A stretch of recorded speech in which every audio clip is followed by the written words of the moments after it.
episode of D-Suite Nation is sponsored by Hoffman's Deco Deli. Now at their brand new location at 444 Saginaw Street in the heart of downtown Flint, Heath Hoffman and his staff has provided the Flint community with deliciously fresh food for the past 11 years. Whether you're stopping in for lunch, looking for catering for your corporate event or meeting, or simply stopping in for a hot cup of coffee, Hoffman's has something on the menu for you. Hoffman's Deco Deli, guaranteed to make your day a little fresher. Welcome to another episode of the D-Suite Nation. It is the holidays. I want to say Merry Christmas to the Hutchinson family, the Miller family, also the Miller family that made the trip from North Carolina, and everybody that's at Daisy Duke's Bar in Flint today. I have a very special guest today. I got a good friend of mine in high school, George Miller's in the house today. What's up, George? Hey, how we doing, Ray? I haven't seen you in 25 years, man. Yeah, it's been a long time. Before we get started on the questions, man, just tell me how life is in North Carolina. Oh, it's lovely, man. Been there for a while, 17 plus years. Weather, even though it's pretty similar to this right now, which is unusual, but we have a lot warmer time than here in Michigan, but it's good to be back home. Yeah, I spend a little time in North Carolina because I'm a driver. I do like being down there. I just don't like them. I'm not a fan of the mountains. I have a terrible phobia of wild animals. I don't like animals. But I went there for the first time like a month ago. Never been to North Carolina before. But you're born and raised in Flint, man. Tell us where you grew up and how your childhood was going into high school. Well, Flint, growing up, South Side. Born and raised, Flint on the South Side, of course. Always in South Side schools.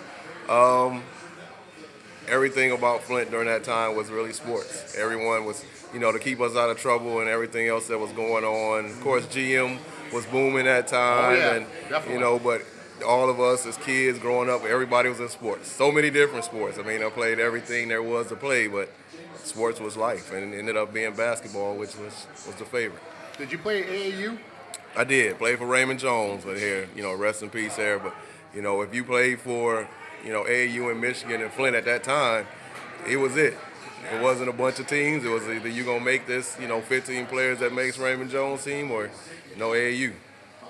Now, you're the nephew of a Flint legend, a Flint icon, Charlie Miller. You want to talk about your Uncle Charlie? Oh, man, where do I begin? That's where I started in my gym time. Let's just say of course, a lot of people don't know I was 5 years old and I was 5 foot. So let's just say I could stick in with the older kids at that time. So Scott School, Uncle Charlie, we would always be there after school for, coming from Door Rider, coming there, and he always had us in the mix with every sport he had. So many different kids that mentored him and know me from him. He put over 30 years there at Scott School and being in one place. And it went past sports. A lot of kids came to him and trusted him, just with life situations and all. So it really showed me a lot, being young, even to know that, hey, he's not going to just coach you hard and push you to your limits, but when life, comes at you as a child, you can go to him and he's there to help. So you went to Scott Elementary School? I played at Scott Elementary. Oh, okay. See, now that's a whole new story there, Ray. Well, I got something to say about Scott, but tell me about your experiences there. I'll say something in a minute about Man, that. I loved it, and it was, so many people gave me a hard time, like, oh, you're just going there to play because you want to play for your uncle. Because I was a Door Rider Dragon. I went to Door Rider. And of course, Scott and Door Rider played each other, and they would always say, like, man, you at our school. So you and Dre went to school yes, together then? Me and Dre went to school Dre together. Weathers went to Doyle Rider. Shout out Andre Shout out to Brothers. Dre. Me and Dre grew up, we were in class together from first grade on out, so we, like I said, grew up together. Really only time me and Dre weren't at the same school is when he went to Whittier and I went to Longfellow. Okay. Dan, have you ever been to Doyle Rider? I don't think so. Okay. The last time I was there was probably about 4 or 5 years ago. My sister was working there. It doesn't look like a school. It looks like a shopping mall in there with the floors, and it doesn't even look like a school. Yeah? Not at all. No, it doesn't. It's not what you think. But I did not know that you were a Dragon. I didn't know that. Never played. No, I take it back. I played one game for him. One game during my years, and outside of that, I said I was getting teased enough, and all my friends were playing for them. I was like, well, I go see how it is to actually play for my school. Lasted one game. I'm like, this is not the structure, and it wasn't pushing me like Scott. People thought, at Scott School, you was playing for your uncle, you were going to get to play all the time, and man, I didn't get to play much till I got to my 5th and 6th grade year. Even like you're good, you have to be better than that. And he never let me play with kids my age. That was the one thing that really, propelled me later in life. I never played with kids my age except for during the school year. Okay. Pushed you to greater talents, right? Yeah, it did push me because, people are always faster. I played with the keto herds and all that other world when they were older, faster, more mature, and I was this linky little kid, but he threw me out there to get everything from me. Who else went to Doyle Ryder like with you that I would know that went to Central? Who else was a Dragon other than I'm trying Weathers? to think of who else was a Dragon that went to Central. Most of the people that went over there to Doyle Ryder ended up in Northern and Northwestern. Okay. Just because of where it was a North Side school. Now, if you would have said you went to Scott, I always thought that you went to Scott. Now, had you said you went there, I was getting ready to say that's the 3rd best elementary school on Averill Avenue because Potter was the best. Oh, come on, man. We never lost to Yeah, Potter. Marcellus, I said it. Potter was the best. I said it. Never lost to Potter in anything.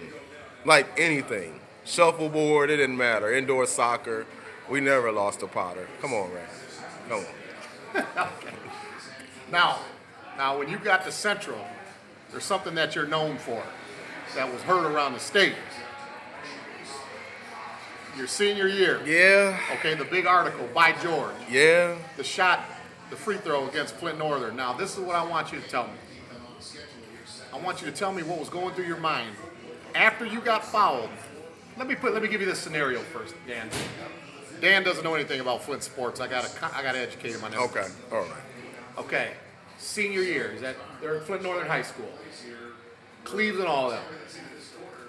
He gets fouled at the end of regulation. Okay? He goes to the line with no time left and hits a free throw to win the game. Now, I want to know what was going through your mind right after you got fouled until you hit that shot at the free throw line. What was you thinking about? Man, I have to set it up a little more for you, Ray. Even at that point, after Coach Gooch called the play, it wasn't for me at all. I wasn't even the second option. What actually happened, Northern knew Max Scott was the first option and D'Angelo was actually the second option. It was like first it was going to come to Max, then D'Angelo, but neither one of them got open. So instinctively, and we didn't have anything after that. I'm running to the ball. I was like, we're not going to just get a 5-second call. So after I got that and, knew time was short, it's like, okay, let's try to create something. Of course, then that's when, went up for the shot and LaVale Hamlin was the one that fouled me there. Yep.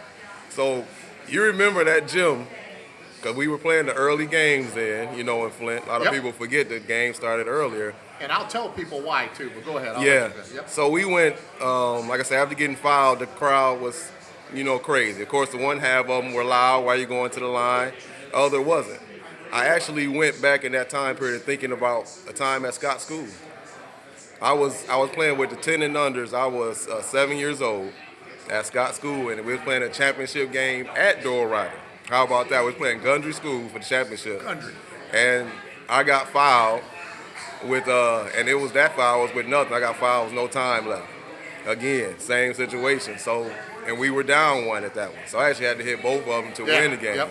So in that one, I hit a backboard. I actually hit a backboard shot for the first one to make it, and then hit the second free throw. I forgot about that. You sure did. I forgot about that. So so when get back to the Central one, it was like, okay, you've been here before, you've done this. It was like just everything, block everything out. Even though, of course, the northern side is going to be trying to distract you as much as possible. It's like me in the rim. There's no one else on the court. It's me in the rim. So I go to shoot the first one, of course, that ties the game.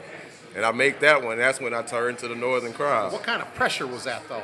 It wasn't, honestly. Because it would be different if the score was tied. Yeah. But we were down one. Yeah, we were down. That's a different kind of pressure. The thing about it, I knew I had 3 free throws, too.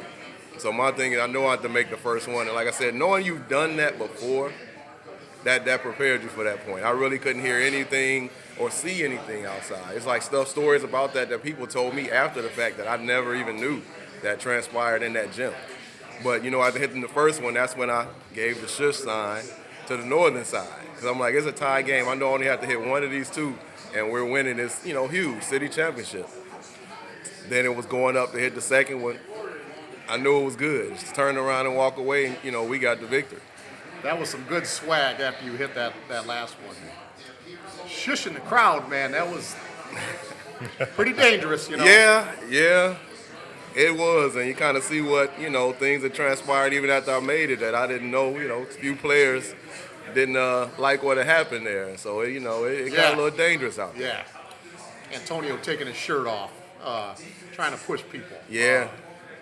The only time I got worried is when, Robert kind of, ran in there. That's Right. somebody you got to worry about. But, yeah, Antonio Smith, put your shirt back on, man. Yeah. What are you doing? Those are some big dudes, man. I know they was, man, but... Right. And the thing about it with me, I never knew it happened. I didn't know what had transpired until I saw the video. See, the thing about, after all that, the aftermath, wanting to fight our team, Steve Levels hit it on the nose one time. He said, Flint Central had the perception of Flint Central was like we were some silver spoon, privileged kids and couldn't handle ourselves. Northern and Northwestern was more hood. Right. And people didn't think that us at Central had that in us. And it wasn't like that at all. We could handle ourselves just as well as anybody. Most definitely. Now, Dan, there's two things that he just touched upon here. He said, won the city championship. Now, back then, to win the city championship, we're talking about future NBA players playing in the city. Not just making the NBA, but they were in the NBA for a very long time. And it meant something to win city championships back then because per capita, you're talking about some of the best talent in the country. Would you agree with that, Marcellus? Per capita, some of the best talent in the country. And now he mentioned that we played early games. I'm going to tell you why the games were early. It's because back then, it was somewhere around 89 or 90. A kid got shot and killed at the planetarium during a Central and Northwestern game. Me and my uncle were at that game. Wow. We didn't know what happened, but we did see caution tape and police out there. And because of that killing that there was a killing during the Central Northwestern game for a lot of years after that.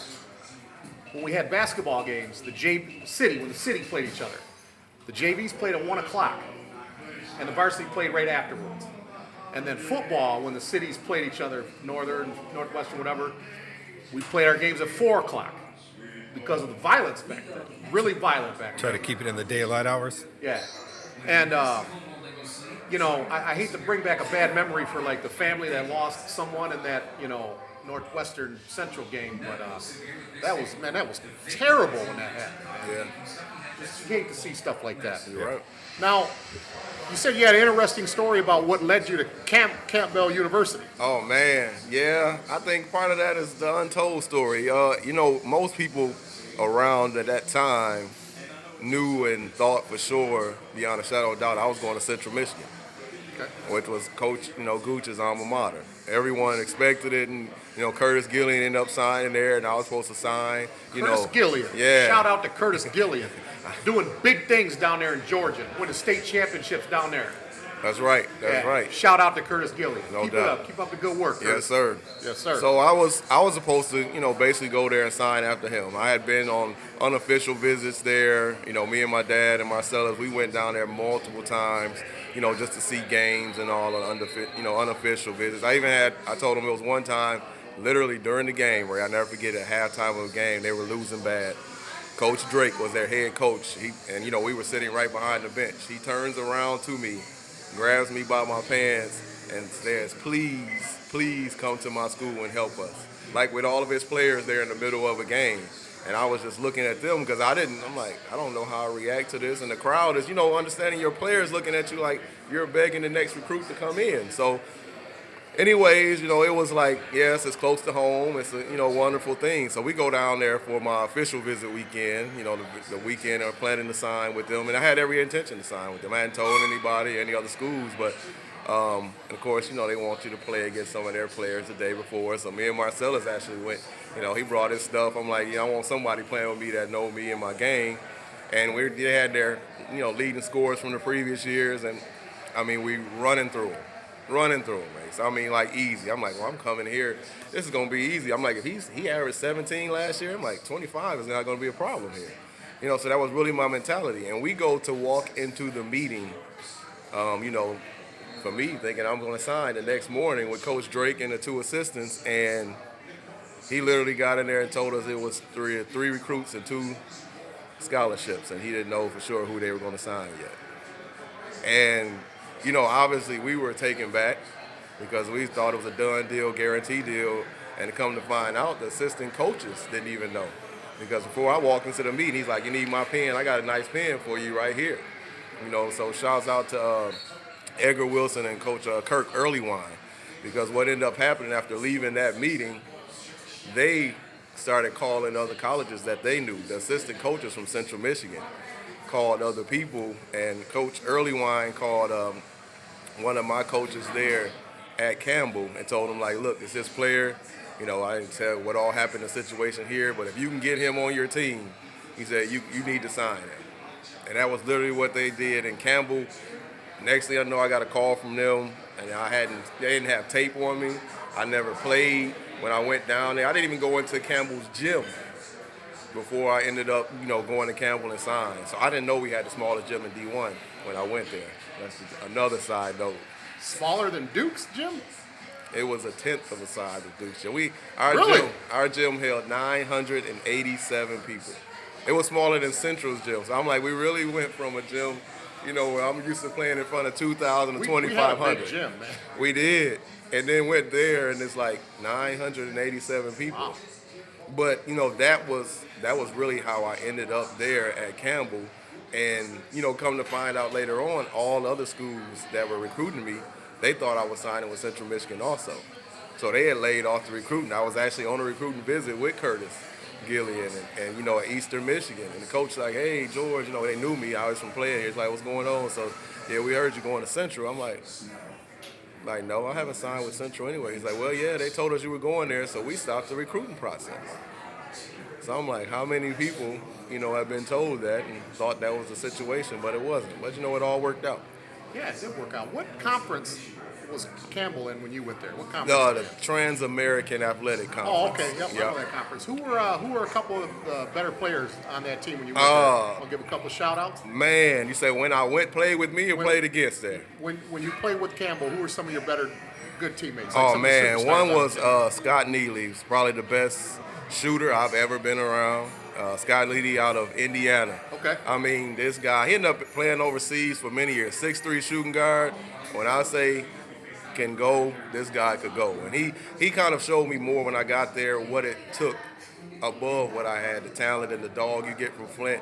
He showed me the work that it took because he never left the gym. Like he'd say, I'm getting my college work done, but guess what? At night, after practice, so he showed me the work ethic. But that was Scott Neely from there. I had Corey Best, who learned from him and actually started as a freshman at Campbell. He came in with me, and the highest jumping guy I've ever played with and ever seen was Charles Davis. This is a guy that anything that Vince Carter do, he could do, and he was doing it back then. Yeah, it was no problem. And he didn't really know how high he could jump because the dad said, look, they put an 11-foot rim out there when he was a kid, and he thought it was regulation.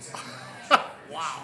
So that was always what he's doing, trying to get there so he can dunk on that 11-foot rim. And then when he found out rims are only 10 foot, you can imagine. You had good springs in your legs in high school. I remember. Yeah. You had good springs. Yeah. I remember Didio. Who? He had good springs in his legs. Yes. But the thing about Didio, you hit him with a pump fake, he'll hit his head on the rim. You better believe it. Yeah, Didio had good springs in his legs. Yeah. But you had a nice jump shot. I'm gonna give you a little credit, man. When you was in school, you had a nice little jump shot. But what do you think of Stan Gooch, man? We lost him a few years ago. Yeah. What's your opinions on Stan Gooch? Obviously a legend coach there. And going into Central, I knew that, the background, knowing, former players, the Marty Embreys of the world, Eric Turner, people like that had played for him that, give me the heads up and all knowing. I think, at the time that we played for him, I think our team, our talent-wise, didn't really, we could outplay that system. I just put it like that. We had so much of a run and gun, type of team, and we was more of a system thing, but even former coaches used to be happy that we slowed the ball down because of all the talent and the height we had on that 94 team. It was ridiculous. Yeah. One thing I remember about George, man, when I think of him, I met him on the JVs. I played JV basketball with him. He was the only player on the team. Now, this was back at a time when the shorts were still tight on everybody. I don't know where he got baggy shorts from. He was the only guy. Baggy shorts weren't a thing yet because the Fab Five they weren't around yet. What year was this? Early 90s, like 91, Really? 92. Okay. And he used to wear baggy shorts. And we all wore, tight shorts. Yes, we did. If you see all the old pictures, you'll see exactly what he How'd you said. get access to big baggy shorts back then? Man, you had to get I there wanted to early. ask you that, man. I got there early. Let's put it like that. Switching around some shorts here and there, and Hafner was my guy too. So you have to get inside there a little bit. I seen Hafner 2 years ago when Charlie Bell and Mo Pete got inducted into the Greater Flint Hall of Fame. Oh wow! Hafner was there. I was sitting at his table. I want to wish him good health. I don't know how good he's doing now. It was a little hard for him to talk. Oh wow! His wife was there. I mean, he physically looked good, but he could hardly talk. Oh wow! And it was good to see Mr. Hafner. Oh yeah, our JV coach. It was, and I have to give a shout out to Coach Hafner. That's another part of that story. I didn't even come to JV tryouts. Basketball. Much as I played basketball all my life, I got there in 9th grade. I want to be the school guy that's just walking around in high school, and I never even went to tryouts.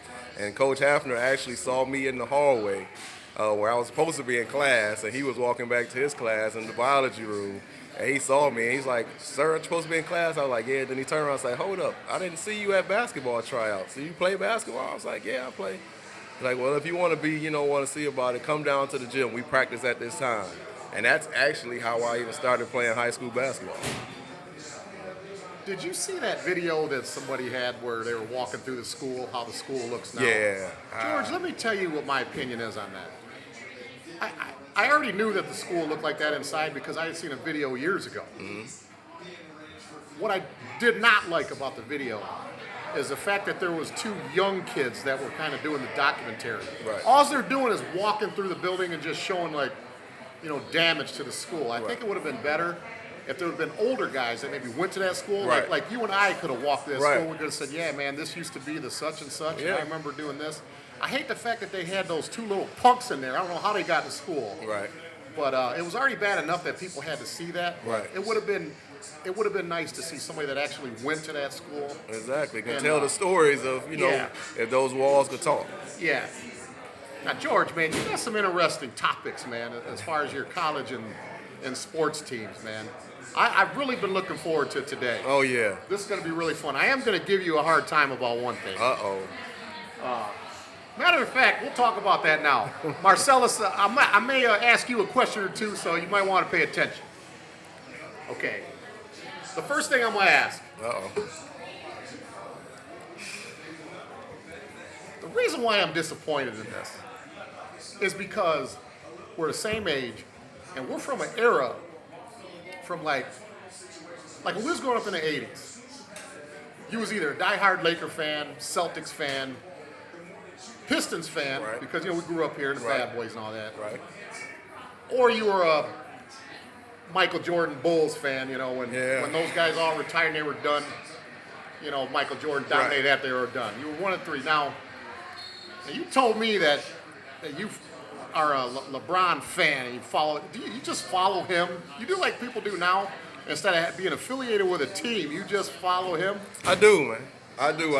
I've been a LeBron fan before he made it to even, play in the pros. I actually saw him one time in North Carolina and just saw how he played the game. And it was, as a kid, and never, he never was about the big lights and all. And I really liked the kid from that point and what he turned into be. But Ray, pro ball is not like it used to be. It's just not. We had the bad boys. I had my bad boys and back-to-back T-shirts and everything like everybody else. But nowadays, you can like a team all you want, then everybody jumps ship. It's like, I'm going to still cheer for my team, but I don't want to watch them play. That's the trend now. I mean, players move teams so much. People are now shifting to be fans of players instead of the teams. Did you ever see Bill Laimbeer and Robert Parrish exchanging jerseys? That would never happen. Just throws. They would exchange blows before they would change. Come on, man. Yeah. I mean, you ever see, Charles Oakley and Mahorn, Mike Jaminski? Yeah.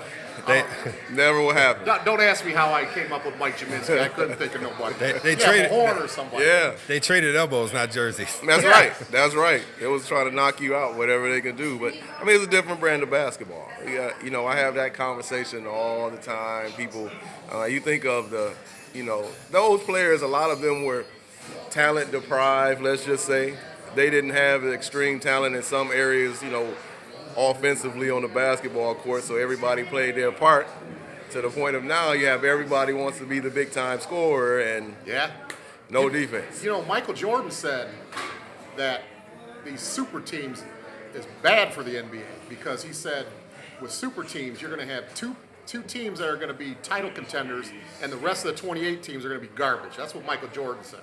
He said it's not good for them. That's what he said. Well, that's because Michael Jordan hasn't had one of the super teams. I think that's more no one comes to Charlotte, and he didn't look at his team as a super team for whatever reason. But I tell people all the time, ask anybody who was the toughest guy that Michael Jordan actually played against, head to head. Not, Ewing and his team, but I'm like, who did Michael Jordan have to guard that was so tough and, play both ends against?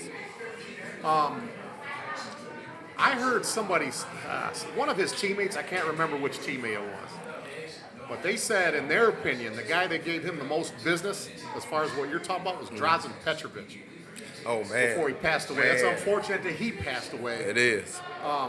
They said he had the worst odor of any player ever, Drazen Petrovic. They said he stunk like... Can't even describe how he smelled. I believe it. He smelled like a pig farm. He's one of those Europeans that I don't know. How come certain people don't like to take showers? I had to get used to that. I never understood that. We played against a Russian team when I was at college at Campbell, so I got to experience that. And then from my overseas days, you kind of see that. You see that some players, they don't. That's their thing. They use that as a defense. You're not going to want to check them tightly. Okay. Let's get back to LeBron James. I will give the guy credit, okay? He plays at a level that I really haven't seen in a long time. Yeah. Because before he was in the finals and winning championships all the time, triple doubles in the finals were uncommon. Right. I remember James Worthy had a triple-double on us in '88. Right. In Game 7, as a matter of fact. And there might have been another one after that, but man, I wish people would quit hating on him because he's only won 3 titles. Right. And lost 6 of them. Yeah. People hate LeBron James so much that they'll They say do. to him, "You've only won 3 or no." I don't understand that. And I'm not even a fan of his. Right. Man. Not the guy that went you to the went. finals Yeah. Listen, he went to the finals 8 years in a row, playing with guys like me, Marcellus, and Dan. I'm not saying that you're no good. I'm just talking about the 42-year-old Marcellus. Playing with guys like us and taking them to the finals. Yeah.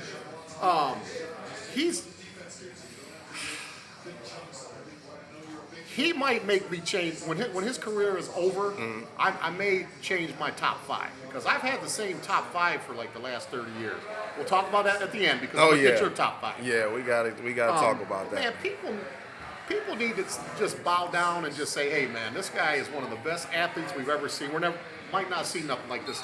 He basically has Karl Malone's physique with Michael Jordan abilities. I'm not saying he's better than Michael Jordan. Okay, Dan, I didn't say he's better than Michael Jordan. He better not. That's a subject People we give can me a have. hard time over that. I'm just saying. We can have that subject another We've never time. seen nothing like that before. A guy's 6'9", 270 pounds, runs like a deer, and he jumps out of the gym. We've never seen that. I don't think people hate on LeBron for Man, only winning people hate on him so three much, titles. man.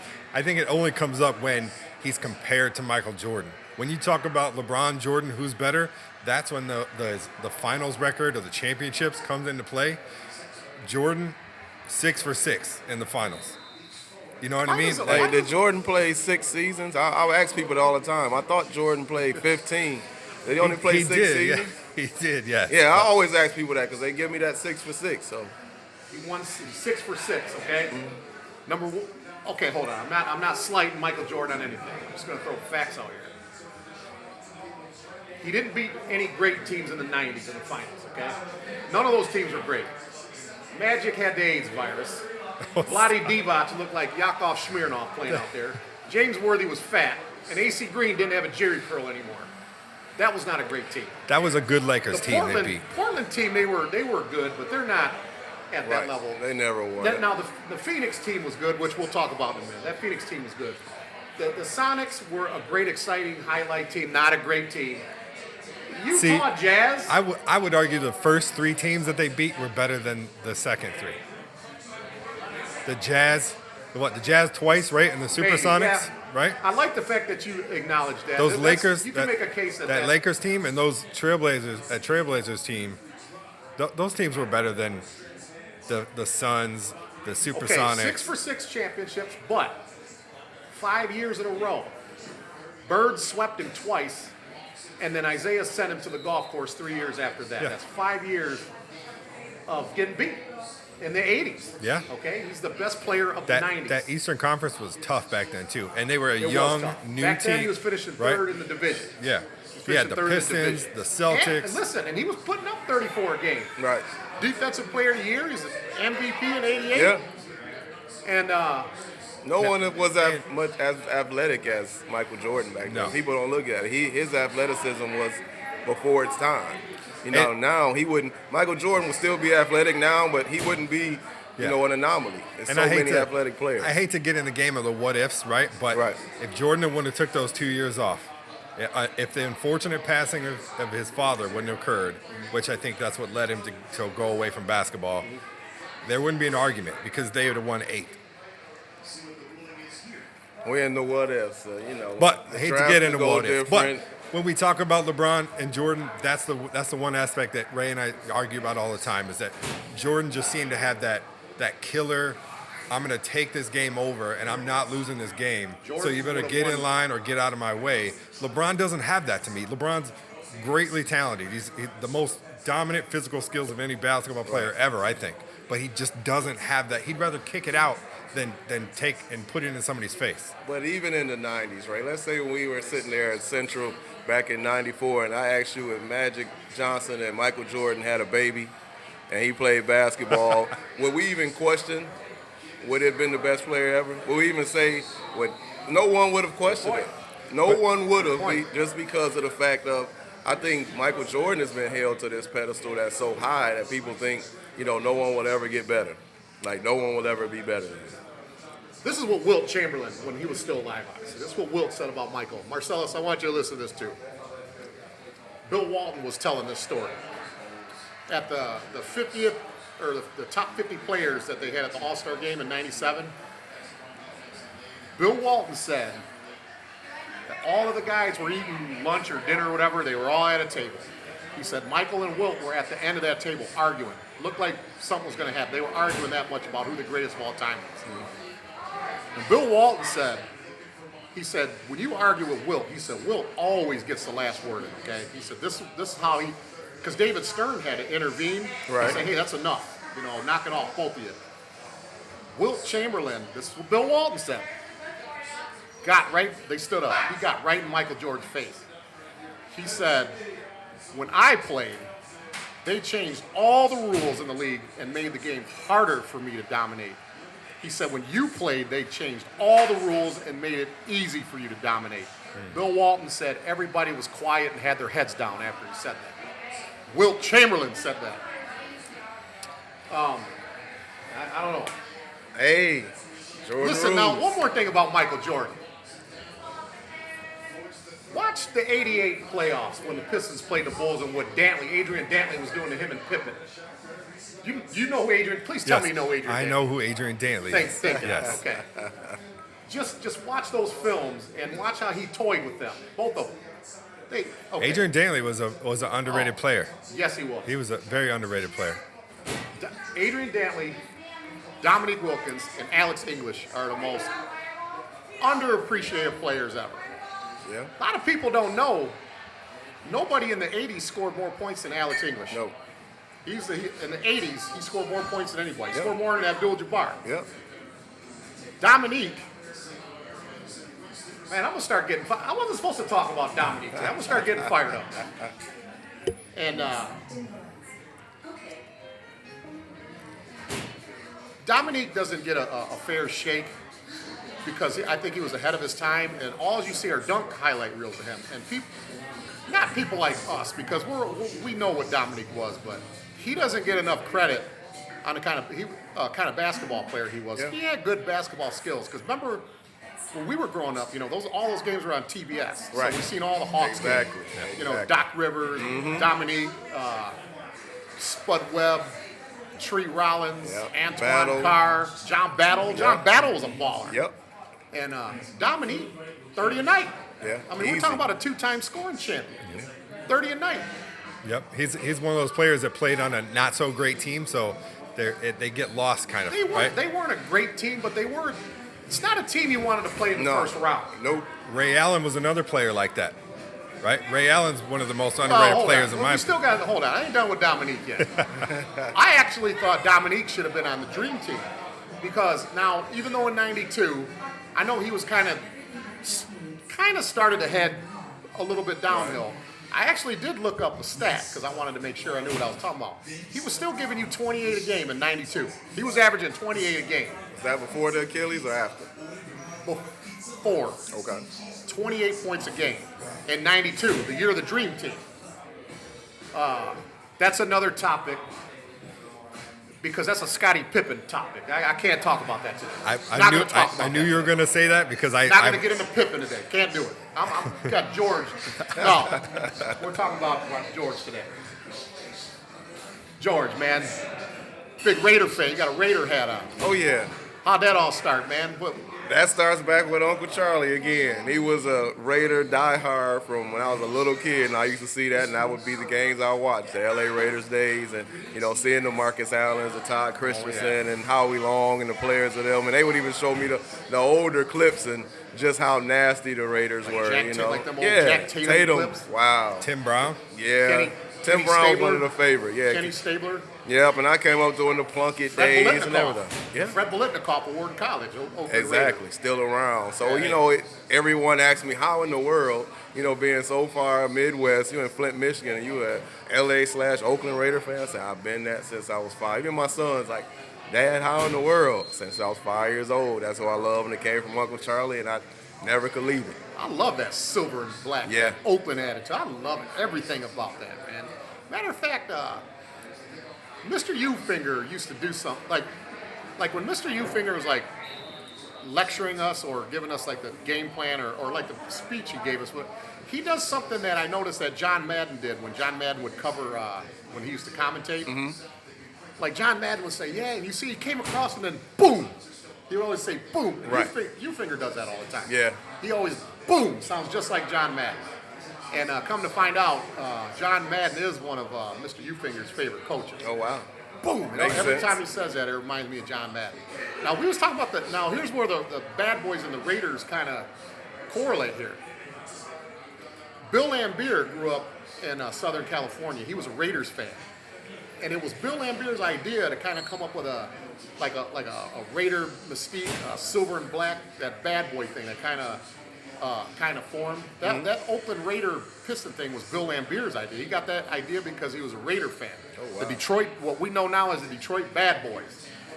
The Raiders. I didn't know that. That was from the old. He was a fan of the old Oakland Raiders, like what Uncle Charlie was. Those same teams is who Laimbeer grew up loving, and he wanted to be just like them. And the rest is history. Yes. Now, another Raider memory. This is a painful memory. A sack when Woodson sacked Brady, but they didn't call it a sack. Oh man. Man, that's The Tuck rule. Hey, I still can't stand the and Patriots I love to this Tom. day. I love Tom Brady. Right. That's Michigan man. unfortunate, man. Michigan man, but to this day, they should have never won their first Super Bowl. Nope. They took that one from us, and then after that year, Gruden decides to jump ship and run out to Tampa Bay, and we make it back again and meet him in a Super Bowl and never got there. So those were some tough years, right? Yeah. The 90s Raiders, they had a lot of players I like. Well, Tim Brown was still there in the 80s, but I used to love Tim Brown. Mm-hmm. Rocket Ishmael played there. Yeah. Mm-hmm. I remember Roger Craig and Ronnie Lott kind of ended their careers there. Right. Yep. Who else played? Even Chester Jerry, McLaughlin. yeah. Rest Howie in Long. peace, Chester McLaughlin, one of the best nose tackles in football at the time. See, even Greg Jerry Rice Townsend. came over there. People forget Jerry Rice Yeah, came Jerry and Rice played for was the a Raiders. Raider. Ended his career You know, there, Greg too. Townsend, Yeah, great yeah. player. Another underrated player. Yeah, I agree. Greg Townsend, tough as nails. Art Shell, one of the coolest looking coaches ever. Right. Art Shell. He was a Bill- tough guy, though, too. You Bill know. Romanowski. Bill Romanowski. Yeah. Another tough one. We stole a lot of 49ers, you know, after they won got all the glory of the 49ers, and they came over there with us, and, you know, Oakland, we couldn't get there. I don't know if it was a couple years ago or last year or whatever, but they were the last team to play their home games on that baseball field where you could still see the Yeah. infield dirt. Yeah. I share that in common with you. I was a big Raider fan. Oh, yeah. I mean, I like Barry Sanders too. I mean, Oh, yeah, of course. How could you not like Barry I like Sanders? Barry Sanders and all them. I like the Detroit Lions, but I was a Raiders fan growing up. And sad to see them moving to Vegas. I'm still going to support them. What do you but- think about that, George? Yeah, what do you think about that Las Vegas? Well, you know, I've been out there to where the stadium is going to be built and all. It's not a prime place that I would have seen the Raiders going, obviously. I was hoping that we actually went back to L.A. when they were trying to decide what teams were going to get back there. I'm like, it would just be natural for us and the Rams to go back to L.A., not the Chargers. I'm like, the Chargers, San Diego, send them to Vegas or somewhere else. Let's get back to the old days when you had that matchup in L.A., but I don't know. It's gonna be tough. I mean, of course, you're a Raiders fan forever, wherever they are. You know, they could be playing anywhere. You know, in North Dakota, but you still be a Raiders fan. But Vegas, I think Vegas is not known for sports, obviously, of that nature. So we're gonna see. You got to admit, though, it does kind of fit their mentality. You know what I It mean? does. It does. If there was any other city that the Raiders, I'm doing air quotes right now, the Raiders would play in it. And they're I well feel- accepted there. I mean, Vegas, they're already got paraphernalia and everything out there, but it's gonna be different, man. It's different. I mean, the Golden Knights have succeeded there. You know, the Las Vegas Golden Knights, a hockey team, they've already won a championship. They have. They have a huge following out there. So George, big Michigan fan. Yes, sir. Another thing why we're close, probably. Exactly. What are your early memories of Michigan? Any sport? What's your earliest memory? Man, I don't know how far I can go back. Even back to the '85, the teams Jim back there. Harbaugh? Yeah, Jim Harbaugh days. Remember, from quarterbacking to coaching there. The Tyrone Wheatley days. It was always the football, and then Glenn Rice winning him, Robinson, Terry Mills. Winning that championship was, Lloyd Vaught. I remember all those guys, man. Let's talk about that '89 Yeah. Michigan basketball team. Yes, sir. They really need to do a 30 for 30 on that team, and the reason why I say that is because there was a lot of drama that year with Bill Frieder getting fired right before the season started. Well, the tournament. Now look, Schembechler was our AD at the time. Right. '89 was his last year coaching, but a lot of people forget he was our athletic director. Right. Bill Frieder accepted the Arizona State job, which is well documented, while the season was still going on. Right. As soon as Schembechler heard that, you know how he was. Right? Exactly. He told somebody, whoever was standing there, he said, you, and you, set up a press conference now. And that's when they had the infamous, that speech he gave. Live TV. He said, I'm not going to have an Arizona State guy coaching my team. He said, a Michigan guy is going to coach Michigan. Steve Fisher, Yep. And another thing a lot of people don't know, he told Steve Fisher, you only get the job next year if we win the whole thing. Oh, wow. I We didn't win know it that. all, you got the job next year. Wow. And did you know that was Steve Fisher's first game, was the first round of the '89 Right. tournament? Yep. That was his Exactly. first game. yep. And let me see how good my memory was. I know we beat North Carolina like in the second or third round. And the only reason why I remember that is because North Carolina had beaten us the year before. Right. When they had J.R. Reed. I can't remember who else was on that team. Gary Grant was our senior Yeah, leader. the Rick Fox years and Rick all Fox, that. yeah. We beat North Carolina that year. I wish my memory was good. I can't remember who else we beat. I just remember before the Final Four, we beat North Carolina. And then that led us to Illinois in the Final Four. Ooh, yeah. Illinois, who had won the Big Ten, Right. and who had beat us pretty soundly during the regular season both times. Now, you want to talk about talent. Right. Kendall Okay? Gill. You talk about Kendall Gill. Oh, that's right. Marcus Kendall Liberty. Liberty. Yeah. Kenny Battle was on that team. Yep. Ben Wilson would have been on that team had he not passed wow. away. Because that was his group. Right. Right. Nick Anderson, did we mention him? Yeah, Nick Anderson was there on too. that team. You're right. But yeah, the unfortunate passing of Ben Wilson, man, that made Wow. You imagine that team with Ben Wilson on I it? can't imagine. If Ben Wilson would have played with them that year, maybe 1 or 2 losses in the regular season. Yeah. That's it, maybe. Yeah. But they still did good, and like a lot of players from Chicago wore the number 25, like in the pros. Like Right. Nick Anderson wore Right. 25. Yeah. Juwan Howard wore 25 at Michigan and in the pros for a lot. Right. To honor Ben Wilson. Yeah. And what I remember about that game, I remember Sean Higgins hitting that baseline jumper from 12 feet. I love Sean Higgins. I love man. Sean Higgins too, man. He would always hit the big jump shot. Yeah. To me, that was the real national title game because I actually felt if we beat Illinois, Right. we're not going to lose in the finals, even though. Right. See what it took for us to win. And see, My goodness. that's more drama that I'm talking about. That where it should be a 30 for 30. The firing that we just talked about with Will Frieder.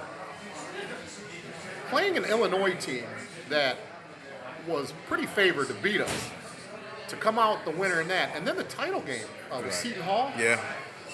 went into overtime.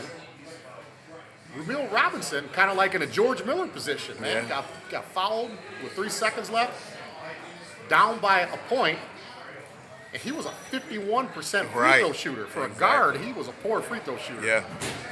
Sinks both free throws, and then somebody missed a shot at the buzzer.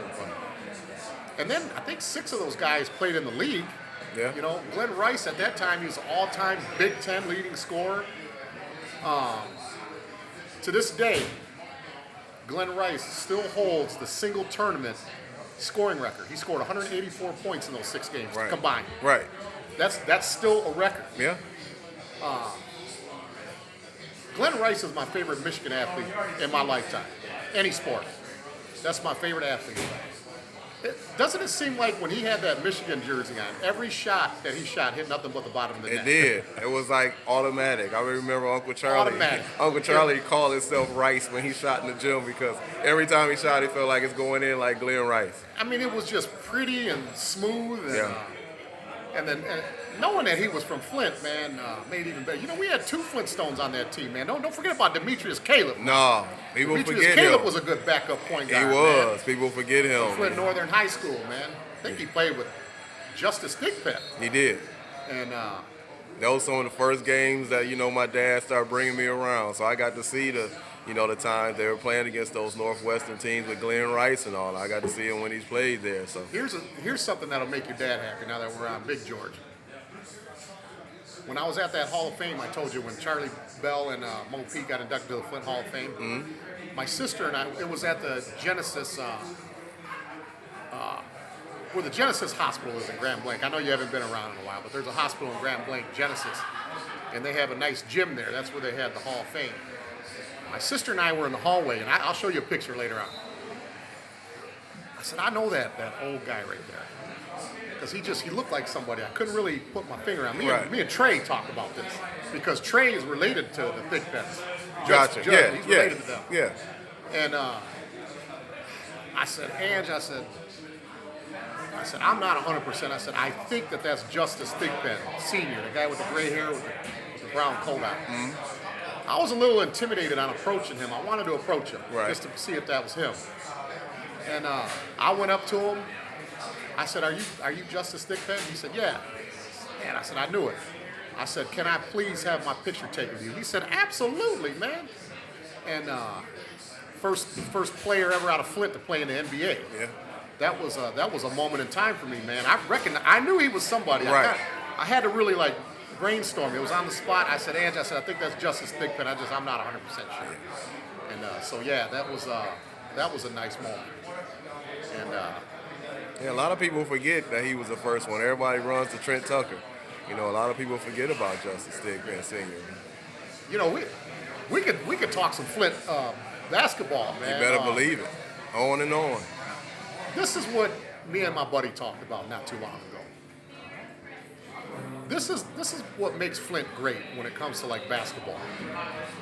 Obviously, we produce talent. Okay, that goes without saying. Right. But think about like the all-time records that our Flint guys and ladies have. Okay, we got Clarissa Shields, best female boxer. There ain't no question that she's the best female boxer No ever put on a question. pair of gloves. We have a Heisman Trophy winner that's from here. Yep. Okay, Mark Yep. Ingram, the second. Yep. Okay, Roy Marble is an all-time leading scorer at Iowa. He's the all-time leading scorer there. Rest in peace. Jeff Grayer, all-time leading scorer at Iowa State. Yep. Man, Monte Morris, Yep. all-time assist and steals leader at Iowa State.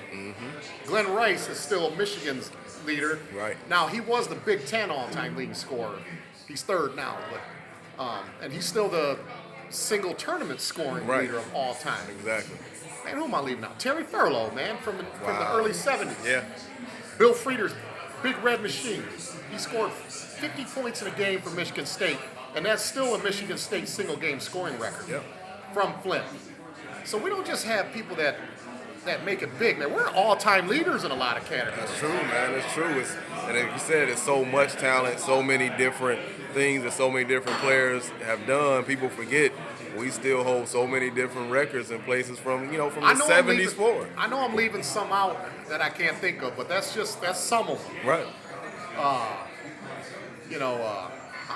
I always give Charlie Bell some love, man. I mean, I know he's not like a part of that old crew from the 70s and 80s, but man, that guy was giving buckets, man, at Southwestern Academy. He was. I remember he was playing my senior year. He was a freshman there, so he got to play against all the Flintstones during my time. And people, everywhere I go, people still, as soon as I say I'm from Flint, everybody knows them. Well, you played with the Flintstones. I'm like, yeah, I played against all those guys. And all, but freshman, it didn't matter. He came out with a different poise from that point.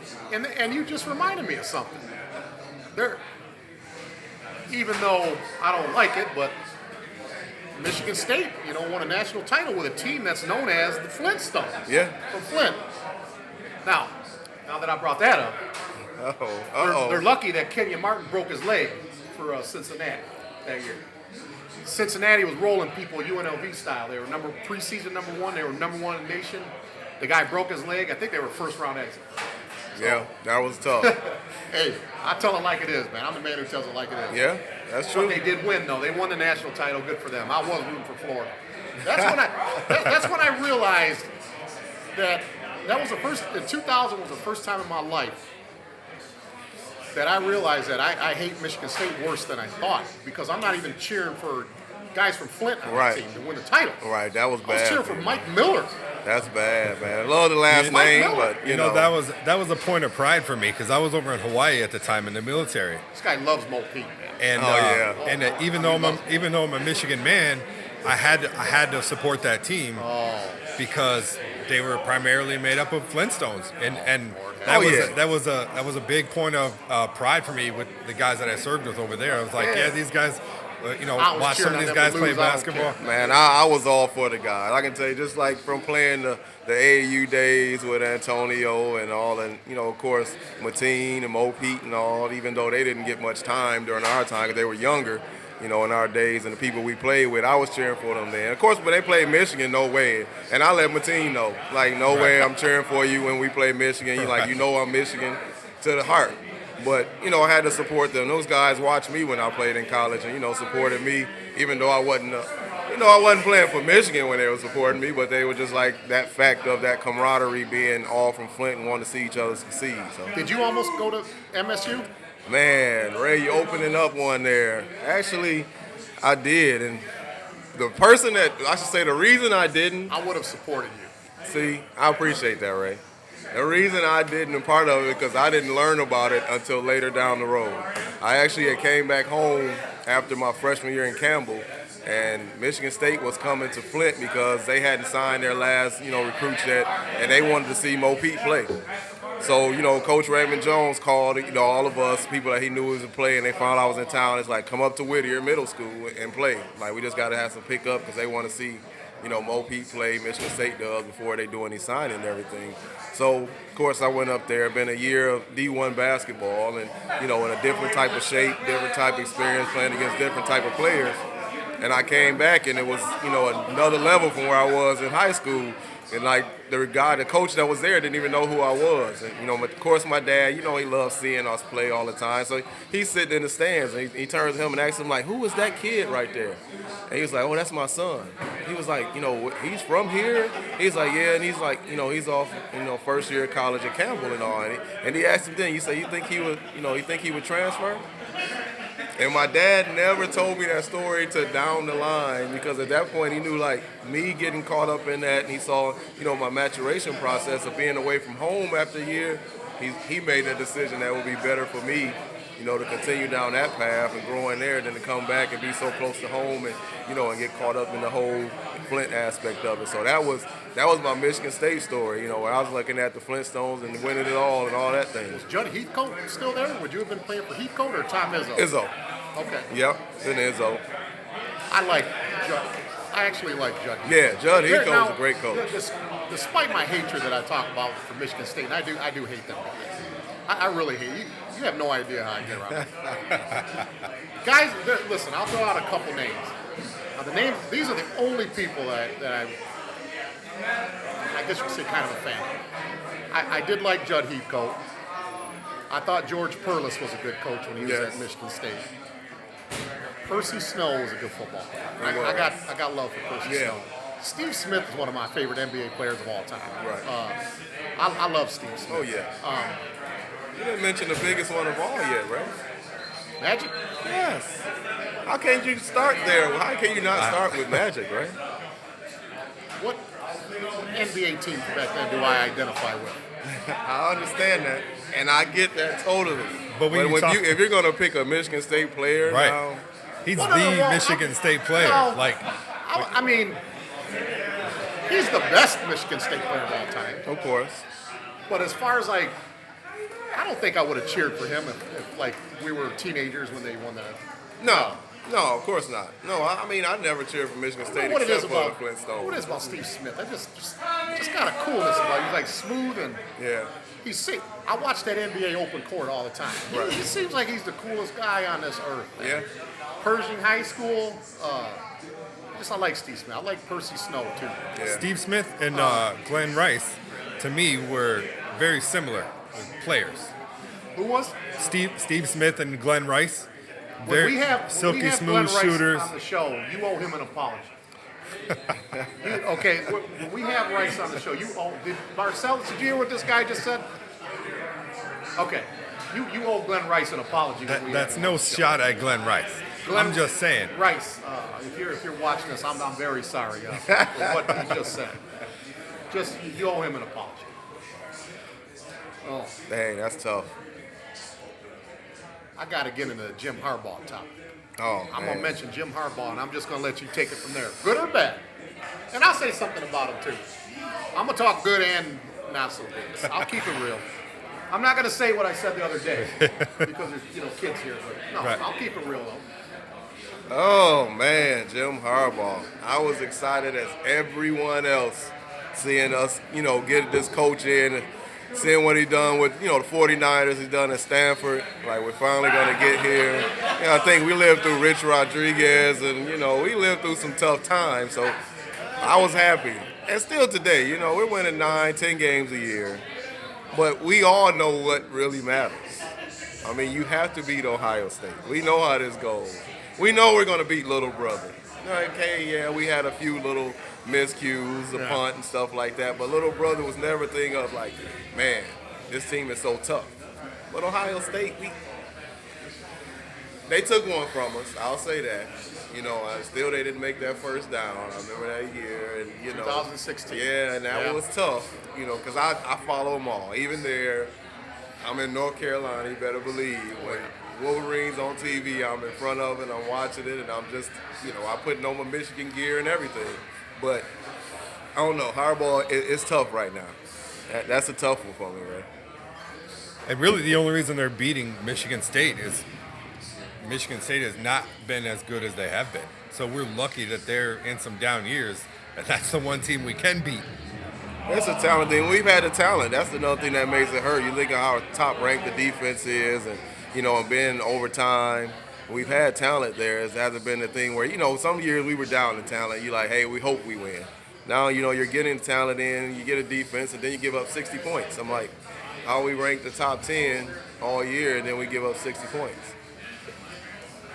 Well, yeah, I'll say this. I hope I'm wrong, but Harbaugh, he'll be in Michigan as long as he wants to be there. Unless the boosters start getting involved and start threatening not to donate money to the program. I don't know. Right. But, sweet Jesus, I hope I'm wrong when I say this. But as long as he's there, I think as far as like the Michigan State game goes, I think we're going to beat them 6 out of every 8 years we play the Spartans. They're going to beat us every now and then. Yeah. Your Indianas, your Purdue's, your Illinois, your schools like that. We got them on lock. Right. Penn State and Wisconsin. I think the home team will probably prevail every time we play them. I don't think we're ever going to beat the Ohio State Buckeyes. Ever, right? Not. It doesn't look good. It doesn't. I'm not going to sit there and like, hey, I'm having so much of this high hope and thinking that we were just right there. This is what I tell people in Ohio because I'm as an expedite driver. I'm always in Ohio. Right. I always have my Michigan hat on. So obviously I'm in a lot of discussions with some of these guys in the shop asking me about my hat, asking me about the game. And a popular question I get asked, when are you guys going to beat us? This is how I answer that question. I said, all I want, and I mean this one, I'm not trying to be funny when I say this. I actually mean this. I say I'm 42 years old. If I live to be 90, I just want to beat them one more time. That's all. If I'm alive for 50 more years, I just want to beat them one more time. Is that too much? Is that too much to ask to beat them? I just want to beat them one more time. Right. It's no like we'll definitely come on, Ray. That's. Well, I mean that's just. I think that's just more of a frustration type answer, but yeah. I mean it's been a rough last decade. Let's just look at it. It's been rough. And, seeing Urban Meyer leave, I was not sad, let me say that first, but to come back in this year and it looks like Urban Meyer is still there.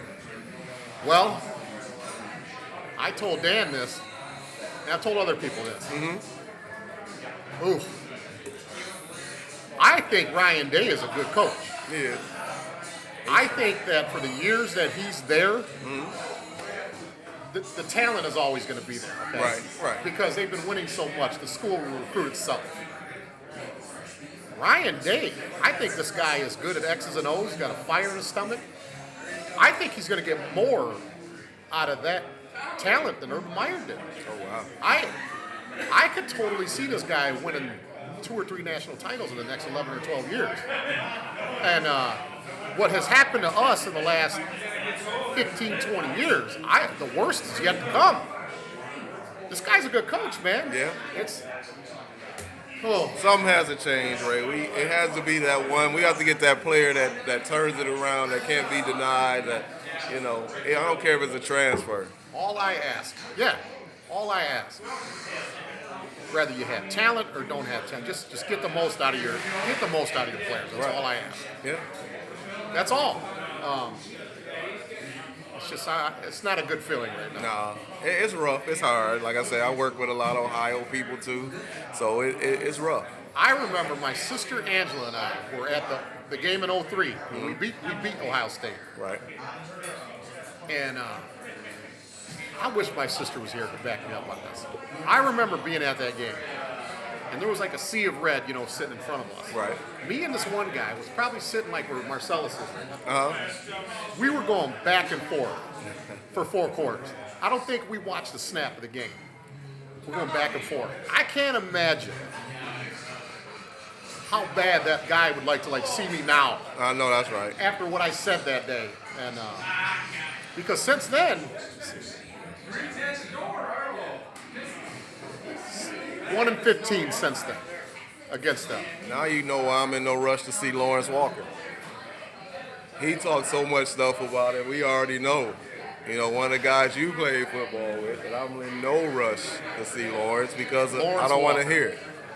Yeah, Is he a real Ohio State fan? he is a Like real for Ohio years State and years. Like if I were to mention like when Alonzo Spellman played there, Raymond Harris, he knows about that He history. better know. I haven't talked that history Does he to know? He him, knows but who Earl Bruce yeah. is. See, you might stump him with Earl Bruce. I mean, I love Lawrence. That's my team. Yes, I love Lawrence Walker. exactly. But to see him be the representative of the Buckeye Nation, that's not a good look for the Buckeyes. He just looks like somebody that ain't from Ohio Right. that like cheers for them. Because I meet real Ohio. Well, I do have one friend, my buddy Chad Reed, who's an Ohio State fan, and he's a real fan. Okay. But other than him, I'm in Ohio with these real Ohio, and it's different. It's different. Lawrence is just running his mouth. Oh, you know it. He's always good at that, though. Yeah, he's more than welcome to sit in his seat and represent the Buckeyes because I'll ask him questions that he won't know how to answer, and I'm gonna expose him that he don't know the Ohio State history. Uh-oh, I didn't mean to open Yeah. that up, Lawrence. Yeah. I didn't. Well, no, I mean, I don't mean that personally. Oh, If no, he's I taking know it- you don't. If he's taking it personally, I mean, we're talking Ohio State stuff. You know Lawrence is man. not. We were close. That's in what I'm school. saying. Lawrence knows he's not We personal were with close, you. man. I know about his boxing background and Lucius Walker and all that. I Yeah. know about the Walker history. You know that Walker But family. we're talking about Ohio State football. He ain't a good representative to speak on them because he just looks like he doesn't know what he's talking about. He's just on there to irritate people. He does that, though. Why'd you bring his name up? Damn. Jeez, man. OSU, man. You talked about Ohio State. They all it's the same thing. Sacramento Kings, man. Back in Man. the Bibby, Chris Webber days, man. What's up with Yes. that, man? You like them a lot? Oh man, I love them. Especially being a big guy that shot threes too. You had you had Hito Turkoglu, and you had Peja Stojakovic. I love Peja Stojakovic. 6'9" I love Bibby. I shooter. love that team. Yeah, and of course, my guy, my Flintstone guy, played on that team too. Mateen Cleaves. People forget about that. Mateen was on that. He was came on off the that bench. He team. was a one-time King. Was he on there like when they went 7 games with the Lakers? Yes, with he them was then? there. He was there. You can see in some pictures showing him Okay, cheering. that's cool. You Then, know, yeah, he's thinking at that time. I do remember him wearing a Kings uniform. I Yeah. just wasn't sure what year Yeah. exactly. When the Bobby Jackson days, all of that. Bobby Jackson, yeah. That Doug team, Christie. yeah, they have so much talent, man. You think Where he about beat the up Rick talent, Fox. right?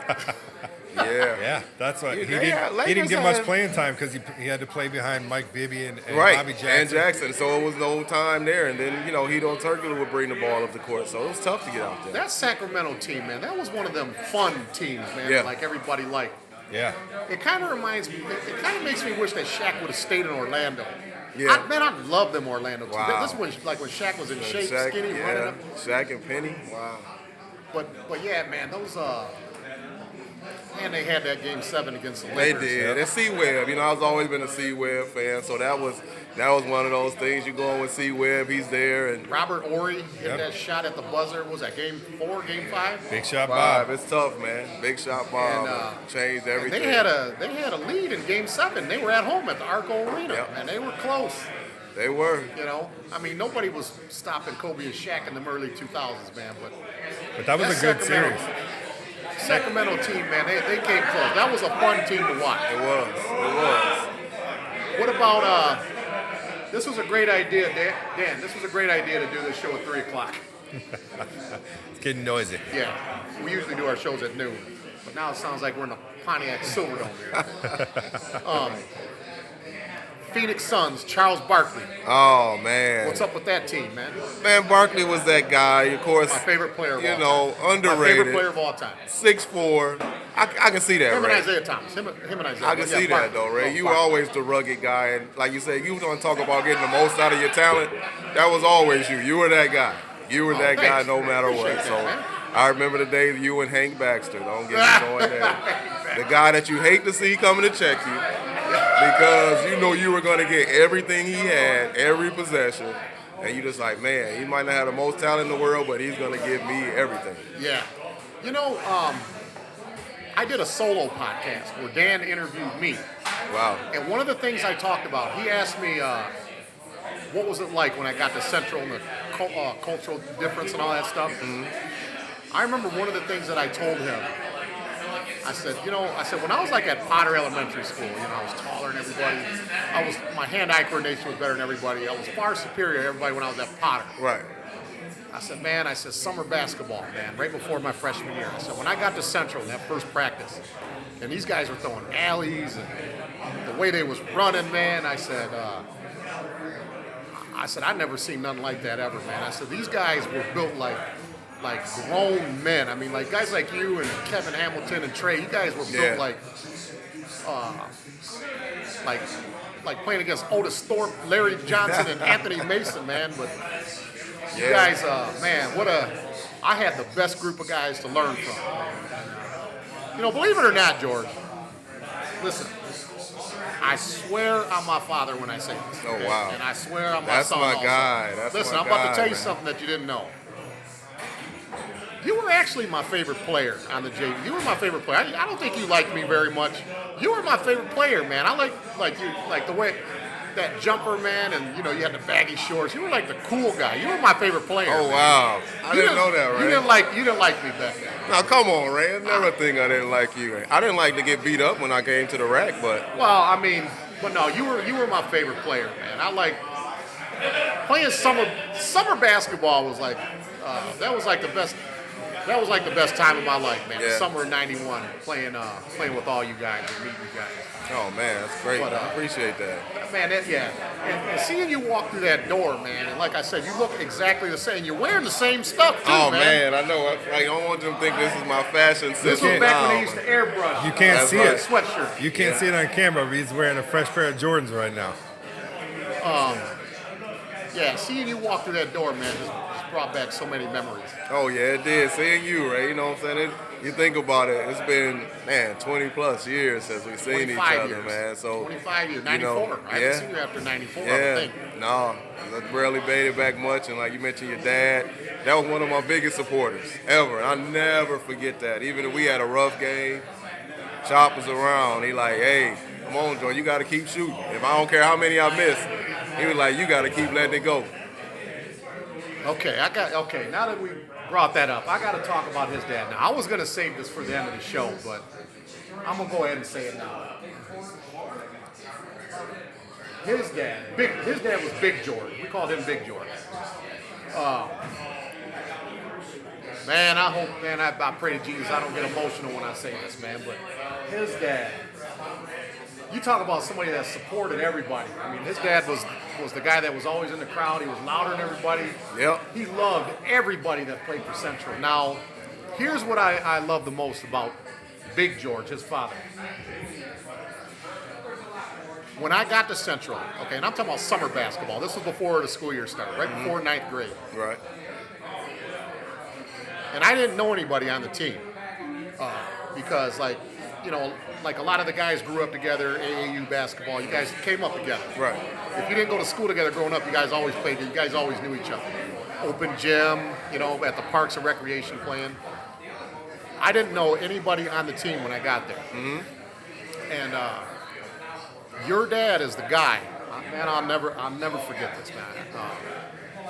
He was always talking to me, man. Like after a game or like if I did something good on the court, he's always yelling my name and good job, Ray, and saying that stuff. If I can't describe like what that meant because that was a time like where I really needed that. Like he made me feel like one of the guys, you know what I'm saying? He's always including me, man. Always cheering me on, man, and always cool to me, man. There's three guys that I always credit when I think of high school as far as supporters. My dad, obviously. Right.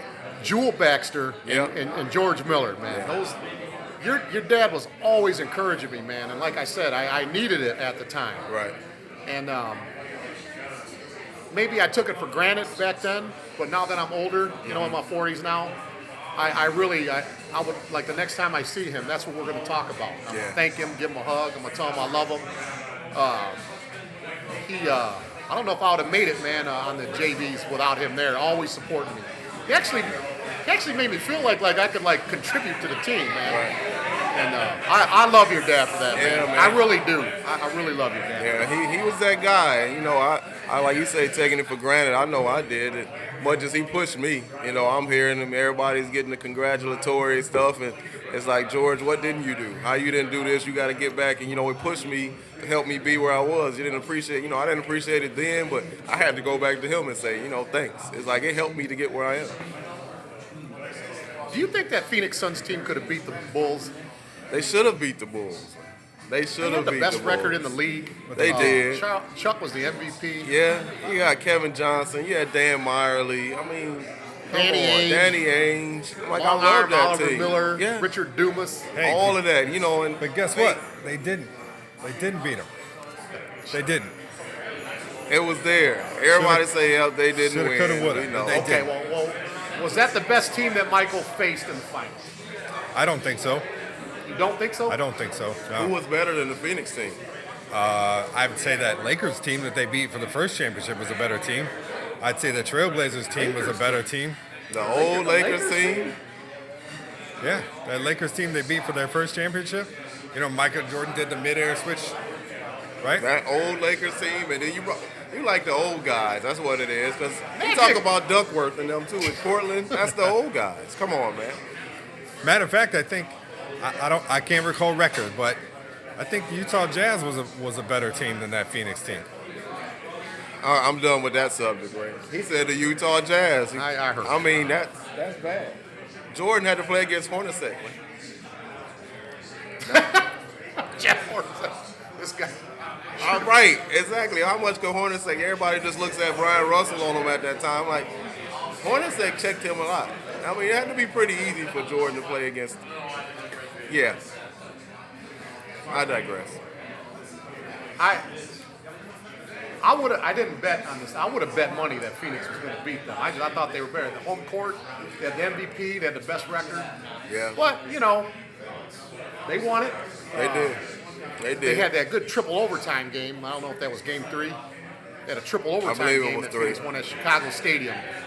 Now, Dan actually had a good point or mentioned something interesting earlier. Mm-hmm. Who was better, the first 3-peat Bulls or the second 3-peat Bulls? That's a good. I don't know. Which I mean, I can't recall which of those teams I think who had Rodman? won the 72 games. Second. The second one. That's Yeah. why I say the second one. Not only because of the 72, but then it's Rodman factor. And that's what I thought was interesting that you said that comment that Michael Jordan made about super teams, because you could think that team was the beginning of the super team when they brought in Kukoc, even though he wasn't he's a European player. Right. They brought in Roy Harper. They brought in Ron Harper. Dennis. Ron Harper. Guy that doesn't get talked about. Ron No, Harper. he I'm doesn't. sorry, Ron Great Harper. defender, I mean. Dennis Rodman. You know, they Michael kind Jordan of didn't like playing against Ron Harper. People don't know that. they kind of Yeah, created. you're right. Ron Harper was a tough matchup for Michael Jordan. Yeah, and they Especially his kind Cleveland of years. created Yes. that was kind of maybe the Yes. first super team out there. So that comment by Jordan was kind of surprising to me when you said that. They give him a pass. They drafted, Scottie Pippen, so they give him a pass on it, on the super team. But he did go out and get people. He said, I need a rebounder. Right. They said, okay, we're going to get the best one out there. And that's why you can't consider that Lakers team or even the Celtics team a super team, because all those players were drafted. In the early Magic, years. Worthy, Scott, Kareem, all those players were drafted by the team. So even though all those players developed, and Who was your favorite team in the 80s? Oh, I was a Pistons guy. Bad Boys? Yep, I was a Bad Boys Pistons guy. Like you said, we had to have. I was never that Lakers guy. I hated the Celtics. Still do to this day. I mean, I couldn't do it. You think about it. The Celtics always had an advantage. How do you get? They're that good, win it all, and then still get the number 1 pick? Even though God rest Lynn Bias. Another player that sat there and passed away, but they had. That happened with the Lynn Lakers Bias. too in the early 80s.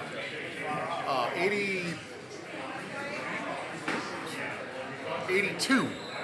Worthy was their number 1 pick. Yeah. In 82. Right. After How they does that already happen? got Magic and all How does that that. happen? It's amazing how they say, you don't want to have super teams. So. Something happened in Arizona last year. I still feel bad about this, man. I actually met an NBA referee there, Bill Kennedy. Okay. He's still a referee. And obviously we talk a lot of NBA basketball. Right. He was surprised at my old school knowledge. I grew up in Flint, man. It's all we know out there. And I mentioned the phantom foul on Lambeer. Yeah. Lambeer and Kareem. Yeah. And then I made the mistake, but I didn't know, okay? I told him, I said, to this day, I said, if I ever see Hugh Hollins, I'm putting him to sleep because of that. He said, Hugh Hollins passed away in 2015. Man, I felt like a minute. Wow. I didn't know. Right. So I told Bill, and he didn't take any offense to it. Right. I said, Bill, man, I said, I didn't know that he was deceased. I meant no disrespect to the referee fraternity and all that, man. I said, I will never say nothing like that about him again. Right. Because quite frankly, I say it all the time. I said, but now that I know that he passed on. Right. But had he not made that call, okay, Yeah. it's been documented that the champagne was already in the locker room and the blue curtain with the duct tape was already up. Right. Isaiah, sprained ankle, putting 25 in the third quarter. Yep. Okay? Because Isaiah basically went all in for game 6. He said, we're either going to win it tonight or we ain't going to win it. Right. Kareem got the ball on the baseline. And he was like way further from the basket than what he usually was. Exactly. Byron Scott threw him the pass and shot the skyhook, missed it. Rodman got the rebound. Then the whistle was blown. Right. Kareem, obviously hit the free throws. We lose the game. Ultimately lose game 7 because we play with our best player. Right. Had we won that game and won the series, Right. we would have three-peated. Okay? And that would have been the first three-peat since Bill Russell's Celtics. Right. And I think that people would look at our history a little different today than they do now, because now they say the Showtime Lakers, Larry Celtics, then they leapfrog us. Right. And go to talking Michael's the Bulls. Bulls. Right. Exactly. Had that call not been made, I just think that changes our history. I don't think we get the credit we deserve. No. Because no one had a tougher road. I'm not saying we were the best team ever, okay? Right. But no one had a tougher road to the championship than we did. No. Because we're trying to be before we considered Michael Jordan the best individual player. Larry Bird was the best player, Right. arguably. Right. We're trying to get through him. Nobody won on the parquet floor back then. I Nope. mean, yeah, Magic, they won there a few times, Yeah, but they lost more than they won. yeah. So we're trying to get through Larry. Right. 86 being one of the best teams of all time. We finally got through the hump with them. Now we got Showtime waiting for us. Right. We got to try to beat them now. Exactly. That's after beating Which Michael. was a hard struggle. In my opinion, we beat them twice. Right. Now we got Michael to deal with for the next 3 or 4 years. Right. No one had a tougher road than we did. No. And we should at the very least be considered top 3, top 4 team of all time. That was just a great team. You got to think about Michael was our easier series. We're thinking about it when you beat Michael and the Bulls. That was the easy part of the tournament. We're starting off with before you get to the Celtics, before you get those Lakers days. You're like, we're gonna beat the Bulls. We knew we would beat the Bulls. They had Michael. He couldn't beat us by himself. The Jordan rule. Yeah. No matter what, he knew if he came to, don't see us here, Mike. The Jordan rule. Make Michael go left, and you can't get anybody involved or something like that. That was a Jordan rule or something like that. But Yeah, if he came to the basket, he wasn't gonna want to think about doing that next time. I just think the next time you're in town, we'll just talk about Michael Jordan, Scottie Pippen, and the Pistons only. We can do that. We need more time. You're with right. that. You're right. We'll talk about that only. But George, I'm gonna have to wrap this up, man. I want to say, man, I appreciate you being on the show, man. It's been a pleasure. When I knew you were gonna be in town, Yeah. I had to throw you an invitation. Oh man, I appreciate it. So I want to, one of the best players in Central history right here, man, in the city. Big George Miller, the shot heard around the state against Flint Northern. And I want to thank everybody who tuned in. And I want to wish everybody a Merry Christmas. Thank the Millers for showing up. I think I'm going to get something to eat here. And hopefully Dan did a good job on the editing because we had some issues earlier. But I want to thank everybody. Once again, Merry Christmas, Happy New Year. I have a New Year's resolution that I'm going to have.